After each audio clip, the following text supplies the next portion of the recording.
Hey guys, it's Alex from 7th Hour Films back again with Merlin. Last time on Merlin, we had The Darkest Hour Part 1, where Morgana sacrificed Morgos to open a portal to the spirit world at the moment when the physical and spirit worlds were closest together. And before you could say, hey, this sounds a lot like Korra or Avatar, a bunch of spirits started to show up and wreak havoc, and it was actually spooky. Merlin found out that his magic has no effect on these spirits, and the only thing that repels these spirits is fire. And then at the end, it seemed like Merlin sacrificed his life in order to save Arthur, and yeah, he's quite possibly dead. And we have to see what's going to happen now. That was the cliffhanger. This is where I say no spoilers in the comments. This is also where I say that if you want to watch my reaction to this episode of Merlin, like always, it is down in the description. You're going to have to go click on another link, and that just takes you to the reaction, plain and simple. And you can also, over at my Patreon, you can find the full-length reaction if you want to do that too. And when you're done with either of those, you can pop right back over here for the discussion. So with that being said, let's go ahead and get right into this episode of Merlin. Here we go.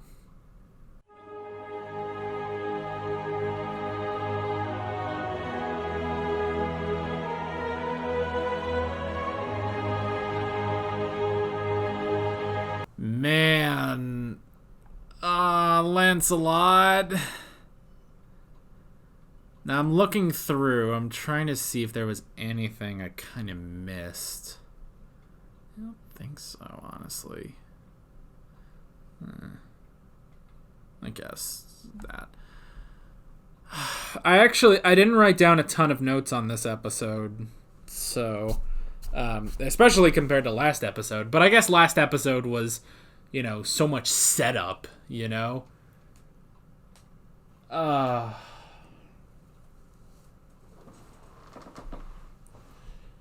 Lancelot. Lancelot. No. I don't want to lose Lancelot, a handsome man.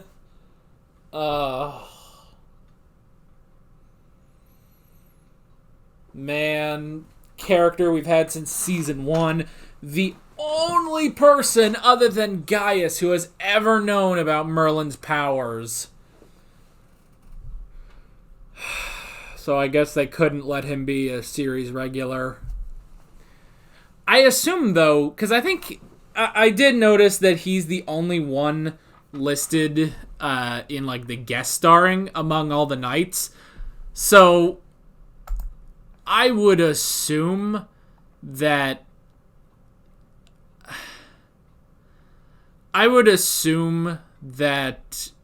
he's just the only one that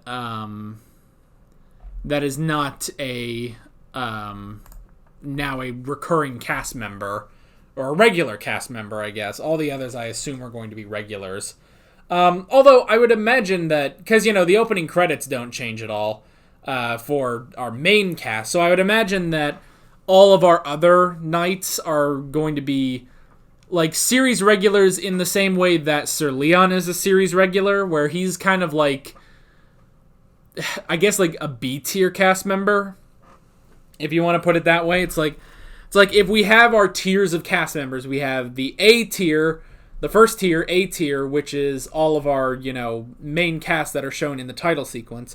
Then we have our B tier, which are series regulars, but they're not in every episode. So that would be Sir Leon, or I believe, is it Jeffrey? I think it's Jeffrey. I think I always want to say Joffrey, but I think they say Jeffrey.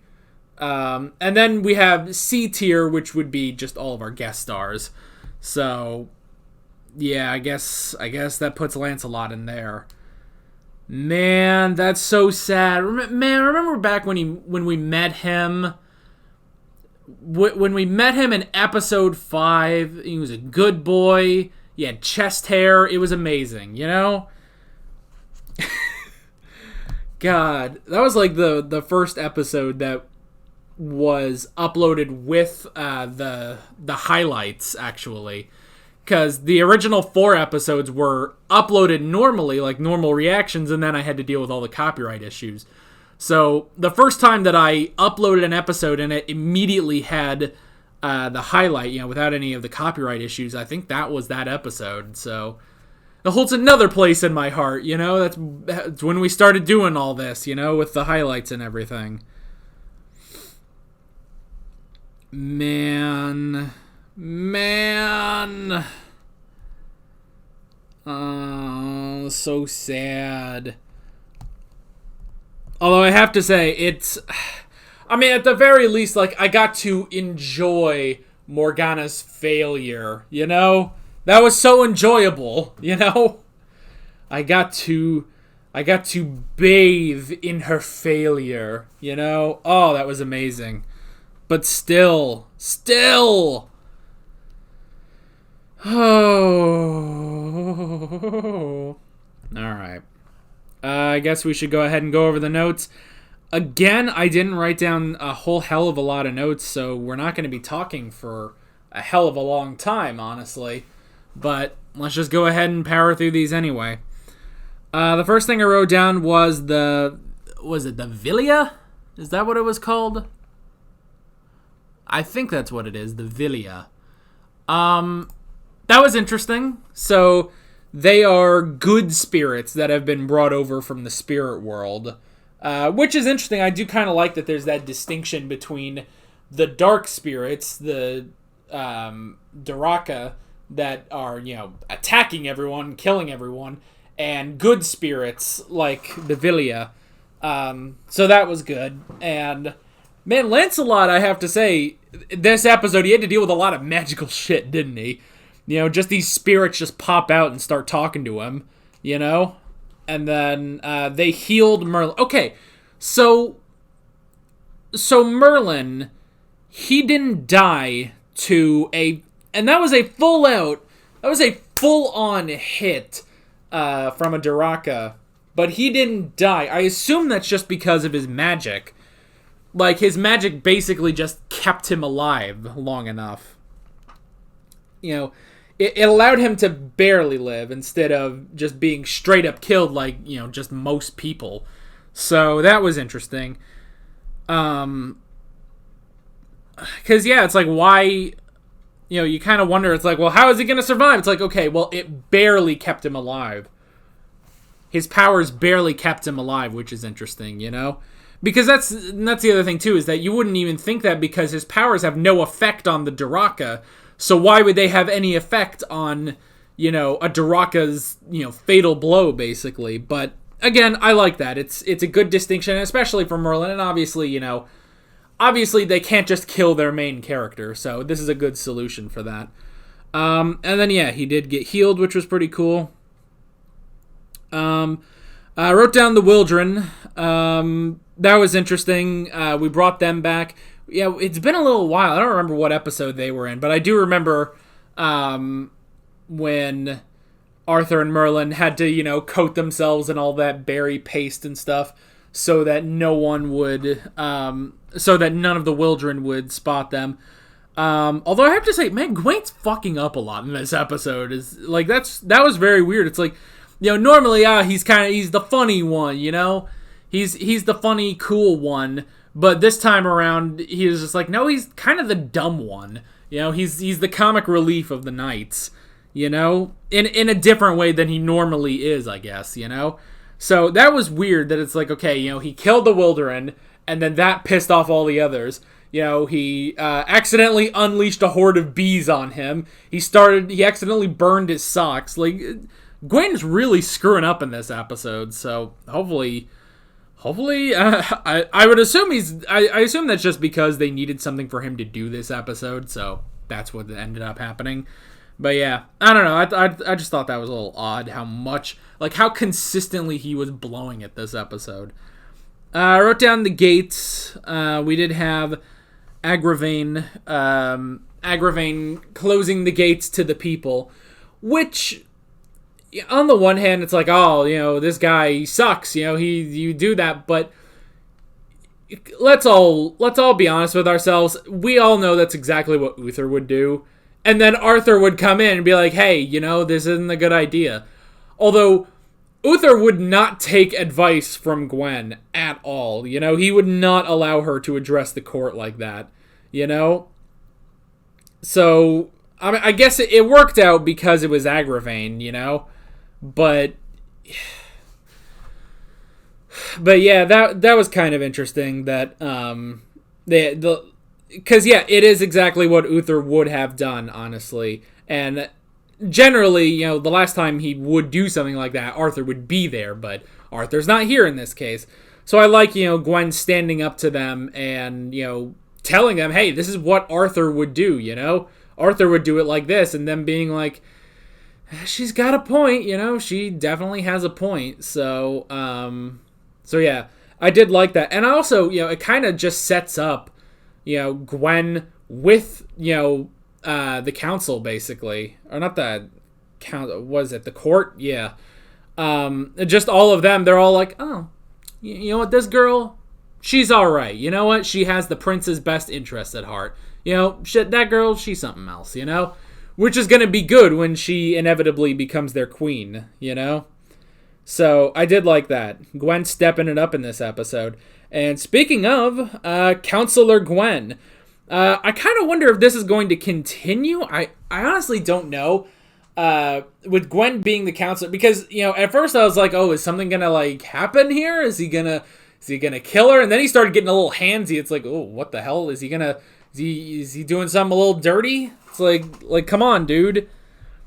So yeah, it's like, so that was kind of odd. It's like, it was a scene, like, first off, she is very blunt, I have to say, which I kind of like that she was still being very blunt with him about everything. I actually kind of like that.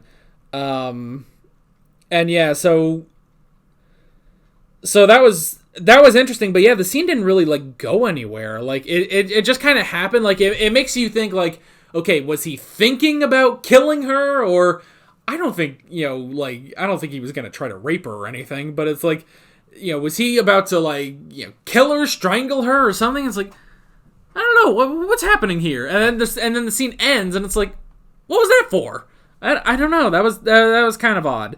So, yeah, and then we did, you know, get, it was actually very clever that Morgana knocked out Gwen and those guards, because cold-blooded murder, now that's going to raise suspicion, like Gaia said, but being killed by the Duraka wouldn't. That, I thought, was actually very clever, that she just went to knock her out so the Duraka would finish her off, but they didn't get to her before Gaius did. So, they almost did. They almost got to her, but Gaius saved her, so yeah, that was pretty interesting. I wrote down the price to be paid. Well, first off, you know, that was very clever of Merlin to call the dragon to actually use fire against the Duraka, which was very clever, you know? It was a good quick save, because at first I was thinking, like, at first I thought it was call the dragon so we can get the fuck out of here, you know? I thought he was, like, you know, gonna use the dragon as a getaway car. But it was more than that. He wanted the dragon to save them, and then he was asking for advice at that point too, which was cool. And we got to see the dragon meet Lancelot, you know? And I really did like that too, when, you know, it's like, oh, who's your friend? And it's like, I'm Lancelot. It's like, oh, that makes sense.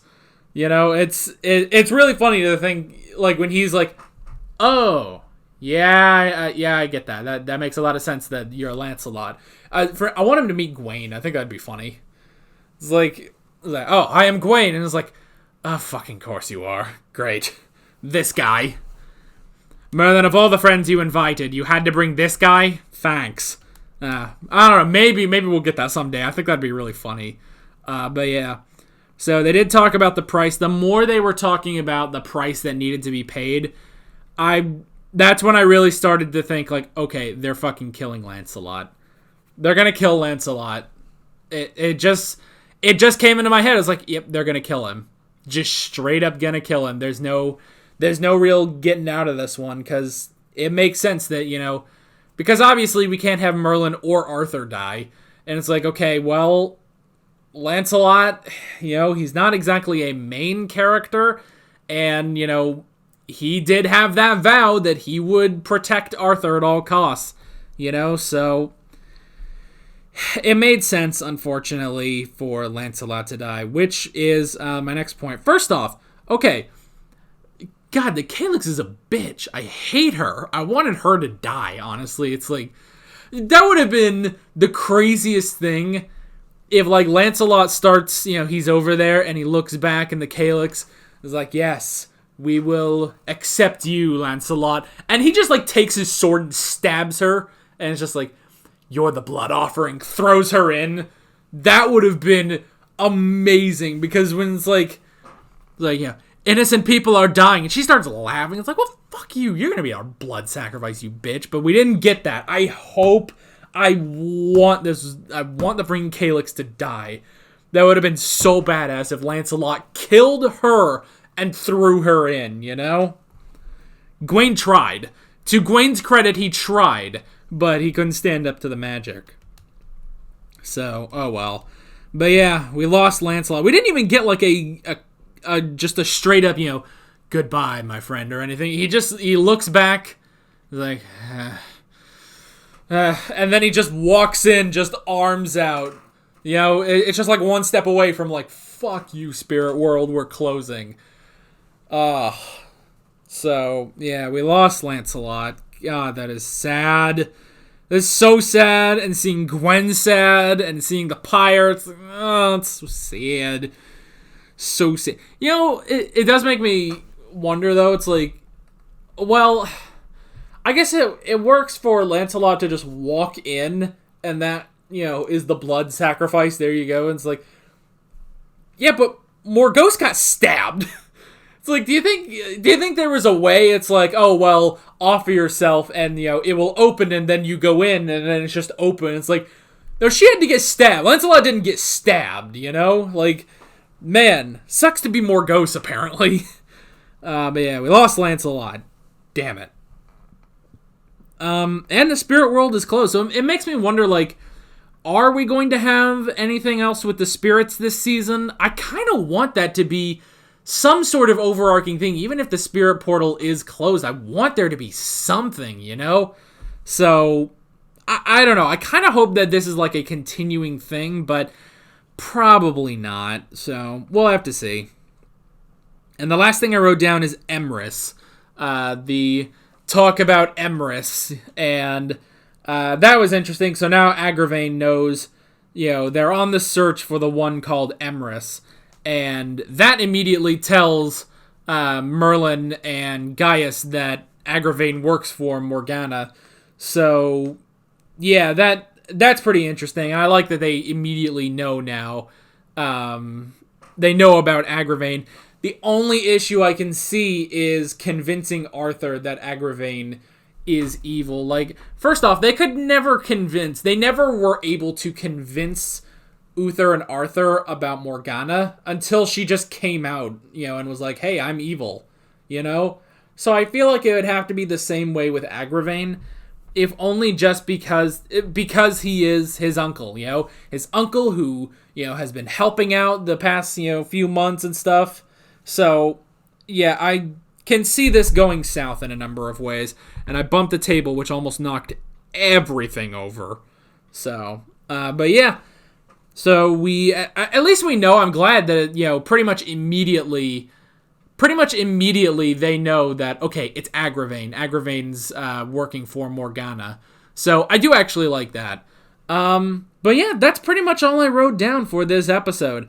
Bit of a shorter discussion, but yeah, that's okay. They don't all need to be super long. And I feel like we did cover, you know, a decent amount of topics for this one.